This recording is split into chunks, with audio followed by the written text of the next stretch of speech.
नमस्कार दोस्तों, राधे राधे। आज सुनेंगे देवसैनी एकादशी की व्रत कथा। आषाढ़ मास के शुक्ल पक्षी एकादशी तिथि को देवशैनी एकादशी कहा जाता है।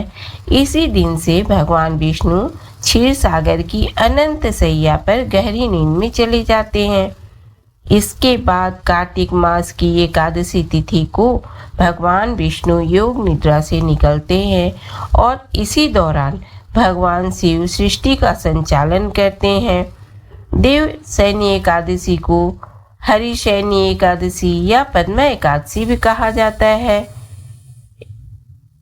आइए श्रवण करते हैं इसकी कथा को। प्राचीन काल की बात है। एक बार राजा युधिष्ठिर ने भगवान श्री कृष्ण से पूछा, हे प्रभु, आषाढ़ शुक्ल पक्ष की एकादशी का क्या नाम है और इसका क्या महत्व है? कृपया विस्तार से बताइए। भगवान श्री कृष्ण ने कहा, हे धर्मराज, यह एकादशी देवशैनी या हरिशैनी एकादशी के नाम से प्रसिद्ध है। इस दिन जो व्रत और पूजा करता है उसे वर्ष भर के सभी व्रतों का फल प्राप्त होता है। अब मैं तुम्हें एक प्राचीन कथा सुनाता हूँ। सतयुग में राजा मंधाता नामक एक प्रतापी राजा थे। उनके राज्य में प्रजा सुखी और समृद्ध थी। लेकिन एक समय ऐसा आया जब 3 वर्षों तक वर्षा नहीं हुई, जिससे पूरा राज्य दुर्भिक्ष का शिकार हो गया। लोग भूखे मरने लगे। राजा ने ऋषियों से इसका उपाय पूछा। ऋषियों ने कहा, राजन, यदि आप आषाढ़ शुक्ल एकादशी का व्रत करें और अपनी प्रजा से भी करवाएं तो वर्षा अवश्य होगी। राजा ने विधि पूर्वक देवशैनी एकादशी का व्रत किया। भगवान विष्णु प्रसन्न हुए और वर्षा होने लगी। पुनः धरती हरी भरी हो गई और प्रजा सुखी हो गई। इस दिन से भगवान विष्णु क्षीर सागर में शेषनाग की सैया पर योग निद्रा में चले जाते हैं और 4 महीनों बाद प्रबोधिनी एकादशी के दिन जागते हैं। इसी कारण इस एकादशी को देवशैनी एकादशी कहा गया है। व्रत विधि: प्रातःकाल स्नान करके भगवान विष्णु की पूजा करें। तत्पश्चात पीले वस्त्र, फूल, तुलसी दल, दीप और धूप से पूजन करें। व्रत रखें। जल, फल या केवल एक समय ही भोजन करें। रात को जागरण कर विष्णु सहस्त्र नाम का पाठ करें। अगले दिन द्वादशी को ब्राह्मण को भोजन और दान देकर व्रत पूर्ण करें। देवशैनी एकादशी से ही चतुर्मास आरंभ होता है, जो भगवान की निद्रा का काल होता है। इस समय ब्रह्मचारी जीवन, व्रत, भजन, कीर्तन और संयमित आचरण को श्रेष्ठ माना गया है। इस व्रत से मनोवांछित फल, पापों से मुक्ति और मोक्ष की प्राप्ति होती है। भगवान विष्णु और एक सच्चे भक्त की भी कहानी सुनते हैं। एक गांव में भोला नाम का एक गरीब ब्राह्मण रहता था। उसे शास्त्रों का बहुत ज्ञान था। उसके पास गांव का कोई व्यक्ति कुछ पूछने आता था तो वह उसकी परेशानी का उपाय बता देता था। एक दिन उसकी पत्नी सुधा ने कहा, सुधा, सुनो जी, आप जो सबको उपाय बताते रहते हो, यह सब लोगों को मूर्ख बनाते हो या इस सब में कोई सच्चाई भी है? भोला बोलता है, तुम मेरी धर्म पत्नी होकर मेरी शिक्षा पर प्रश्न चिन्ह लगा रही हो। मेरी बात कभी झूठी नहीं होती। सुधा कहती है, तो फिर अपने लिए कोई उपाय क्यों नहीं करते? तुम्हें दिखाई नहीं दे रहा हम कितने गरीब हैं?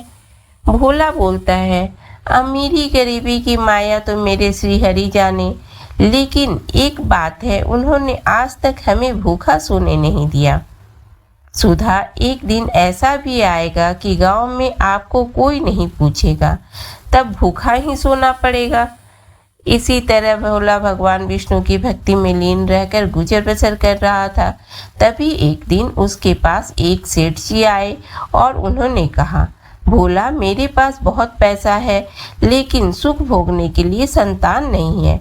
मेरा क्या कसूर है जो मुझे संतान का सुख प्राप्त नहीं हो रहा है?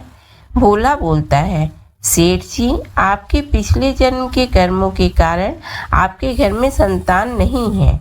पिछले जन्म में आप एक शिकारी थे। आपने एक चिड़िया को मार दिया था।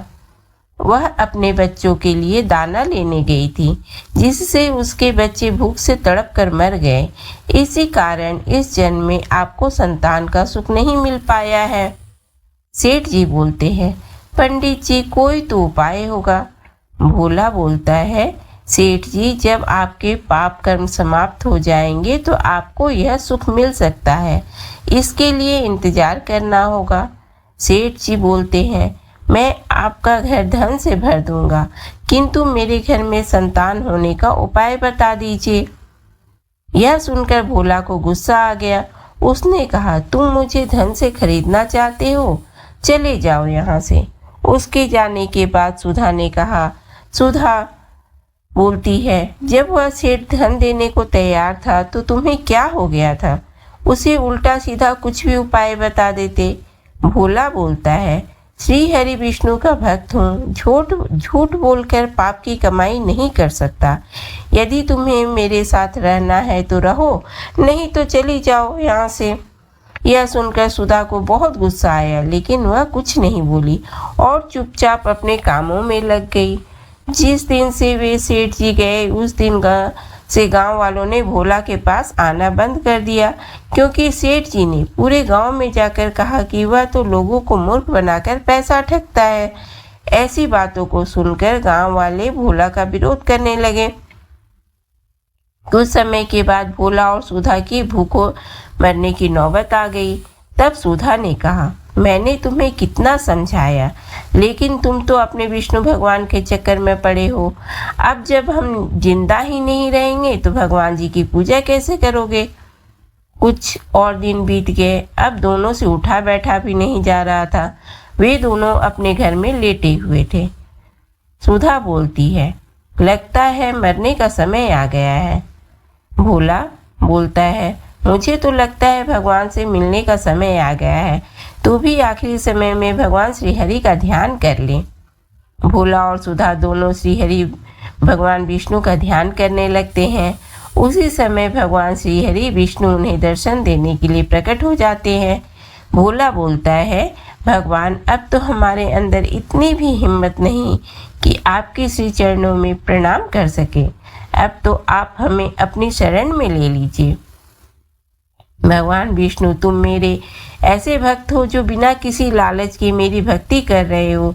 इस कारण तुम्हें इसी संसार में रहकर धर्म की शिक्षा देनी है। तभी भगवान विष्णु की कृपा से भोला और सुधा दोनों पूर्ण रूप से ठीक हो जाते हैं। दोनों को भगवान विष्णु आशीर्वाद देते हैं, विष्णु जी, मेरी कृपा से तुम्हें अन्न धन की कभी कमी नहीं होगी। आज से तुम्हारा केवल मेरी भक्ति करना है। ऐसा कहकर भगवान श्री अंतर ध्यान हो जाते हैं।